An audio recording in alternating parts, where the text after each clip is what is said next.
again, this is Misha from Natural Medicine Mamas. I'm doing a follow-up video for a weed walk,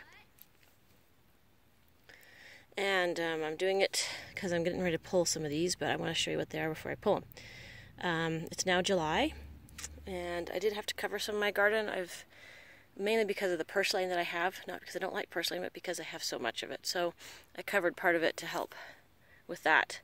So anyway, I have a whole bunch of stuff right here that I can show you all at one time, which is cool. So this one right here, a common name I've heard for it is pig's ear, which is kind of funny. It's actually like a wild amaranth. So when it starts to go to seed, it looks a lot like amaranth. This right here is actual red amaranth. And this is a volunteer. I've had this growing in my garden for several years, so I always get lots of volunteer amaranth. Really, really cool plant, really high in protein. One thing I have learned about this wild version of it, though, is that the seed pods, when it starts to go to flower, really irritate my skin. So I have to be careful when I'm pulling this out as it gets older, because the flowers that it makes are really irritating to me anyway. This right here is... oh my gosh, I just totally lost. Lamb's ear. So this is a cousin of some other herbs that are commonly used, but this one is also edible. The whole plant is edible. The leaves, the pods, the flowers, everything's edible. So another edible weed. A lot of these green weeds do have a decent amount of protein in them. Alfalfa has one of the highest. And then down here, the one that's causing me problems, this is purslane.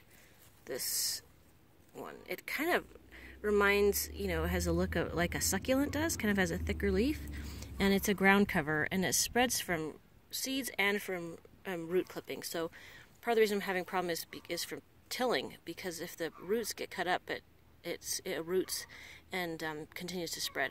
The amazing thing about purslane, though, is it is amazingly high in omega-3s. It's I think one of the plants that has the highest amount of omega-3. So as I pull it out, I eat it. I'll pull it out like this, and I try to get the whole root, and then I eat it from here up, and to help me get a little bit of my omega-3s when I'm weeding the garden. It does have a little bit of a bitter taste, but I've kind of gotten used to it, and I kind of like it now. So I think those are the main weeds I wanted to show you. I guess just if you're curious, there are some peas growing in here. That's a pea plant. That's a pea plant. And I planted some carrots in between, so there's a little carrot plant in there. And then I've got some volunteer sunflowers here. Oh, here's another pig's ear that's a little bit bigger. See, this is starting to go to seed.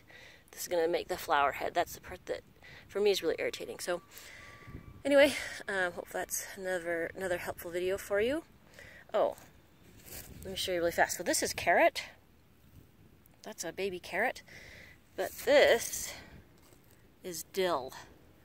So it has a thinner leaf pattern, and the carrot is a little bit darker green and has a thicker variegated pattern. I'm not a botanist, so I don't know all the terms, but there's a carrot leaf, and there, let's get in the shade here, that's dill. So anyway, hope you're all having a nice summer. Talk to you later.